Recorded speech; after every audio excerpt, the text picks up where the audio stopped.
Cette fois-ci, je m'attaque à la création du Playmobil Tintin. Après avoir réalisé le Playmobil du Capitaine Haddock, c'est maintenant au tour de Tintin et Milou, à partir d'un Playmobil normal et d'une petite biquette. Comme d'habitude, la première étape pour réaliser un custom, c'est de démonter mon Playmobil de base. Ensuite, pour chaque partie, je vais devoir poncer l'intégralité des éléments à repeindre avec ma peinture acrylique et mes Posca.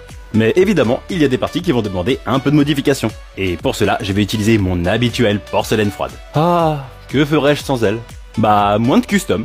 Et pour la partie du pantalon, j'ai même dû dégager ses chevilles à la lime. Parce que notre cher Tintin aime porter ses chaussettes apparentes. Comme quoi, le Capitaine Haddock était mieux habillé que Tintin.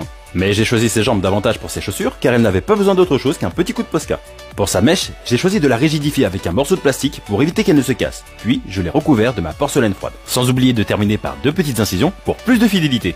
Après ça, il ne me reste plus qu'à appliquer la couleur pour ses cheveux et à remonter le personnage. Sans oublier la dernière petite touche de mon custom, son petit col blanc. Après avoir réalisé le custom de Tintin en Playmobil, c'est maintenant au tour de Milou. Et pour le faire, j'ai décidé de partir sur une petite biquette Playmobil.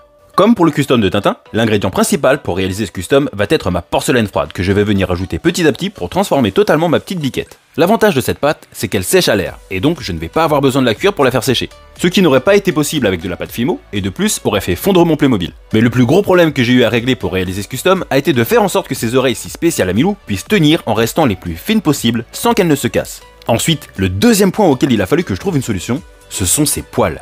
Car oui, Milou n'a pas les poils lisses, mais bel et bien frisés.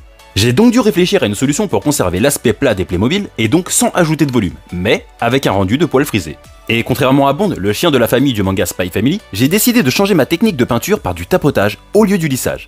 Pour finir, une fois la peinture sèche, j'ai réalisé sa truffe, ses yeux et ses sourcils à l'aide d'un simple Posca noir. Et voilà, mes customs de Tintin et Milou sont maintenant terminés. Alors, c'est réussi ?